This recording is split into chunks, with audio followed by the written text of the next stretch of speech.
YCP ప్రభుత్వ నిర్లక్ష్యంతో గుంతలుగా మారిన రోడ్లను బాగు చేసే ప్రారంభ కార్యక్రమంలో సత్తెనపల్లి ఎమ్మెల్యే కన్నా లక్ష్మీనారాయణ పాల్గొన్నారు. సత్తెనపల్లి రూరల్ మండలం పాకాలపాడు గ్రామంలో స్వయంగా పాల్గొని రోడ్ల గుంతలన్నీ కూడా పూడ్చే పనులను ప్రారంభించారు. గత 5 ఏళ్లలో రాష్ట్రం సర్వనాశనం అయిపోయిందని, గత ప్రభుత్వంలో రోడ్ల మరమ్మతులు చేయక అనేక మంది మరణించారని వాపోయారు. ఎన్నికల్లో చెప్పినట్లే మా ప్రభుత్వం అన్ని హామీలు ఒక్కొక్కటిగా అమలు చేస్తుందని తెలిపారు లక్ష్మీనారాయణ.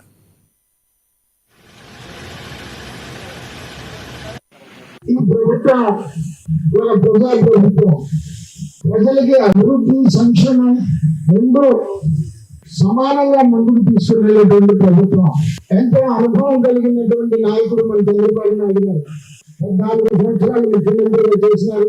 మళ్ళీ ఆయన లాగానే రాజధాని మన అమరావతి అనగానే మన భూముల విలువలన్నీ కూడా పెరిగిపోయినటువంటి మాట. అలాగే మనం 13 నుంచి 17 దాకా 4 లైన్ల రోడ్లు కూడా మనం శాంక్షన్ ఇచ్చుకున్నాం. అప్పుడు ఈ ట్రాఫిక్ అంతా కూడా రాదు, మనకు బైపాస్ రోడ్లు వెళ్ళిపోయేటువంటి పరిస్థితి. మనకి సత్తెనపల్లి నుంచి నందిగామ రోడ్డు దాకా కూడా 4 లైన్లు కూడా మన శాంక్షన్ అయ్యే పరిస్థితి ఉంది, శాంక్షన్ అవుతుందని భావిస్తున్నారు. ఈ రకంగా మరి 4 నెలల్లోనే ఈ సత్తెనపల్లి పట్టణంలో 125 అభివృద్ధి కార్యక్రమాలకు మనం కౌన్సిల్ అప్రూవల్ చేస్తున్నాం. దీని గురించి మనం టీవీలోను పేపర్లోను చూస్తూ ఉంటాం. అంటే అక్టోబర్ 29 నుంచి మొదలు పెట్టారు.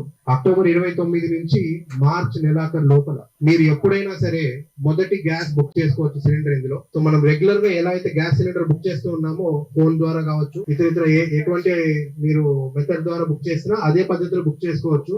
మనం ఎక్కడికి వెళ్లాల్సిన అవసరం లేదు. సో మీరు ఏదైతే ఫస్ట్ గ్యాస్ సిలిండర్ ఇందులో తీసుకుంటారో దానికి యథావిధిగా మీకు ఒక 2 డేస్ లో సిలిండర్ రాగానే మీరు ఇప్పుడు ఎంతైతే పేమెంట్ చేస్తున్నారో 800 కావచ్చు, 855 రూపాయలు ఉంది, అది పే చేస్తారు. పే చేసిన 48 గంటల లోపు మీకు ఏదైతే బ్యాంక్ అకౌంట్ ఆల్రెడీ మీ మొబైల్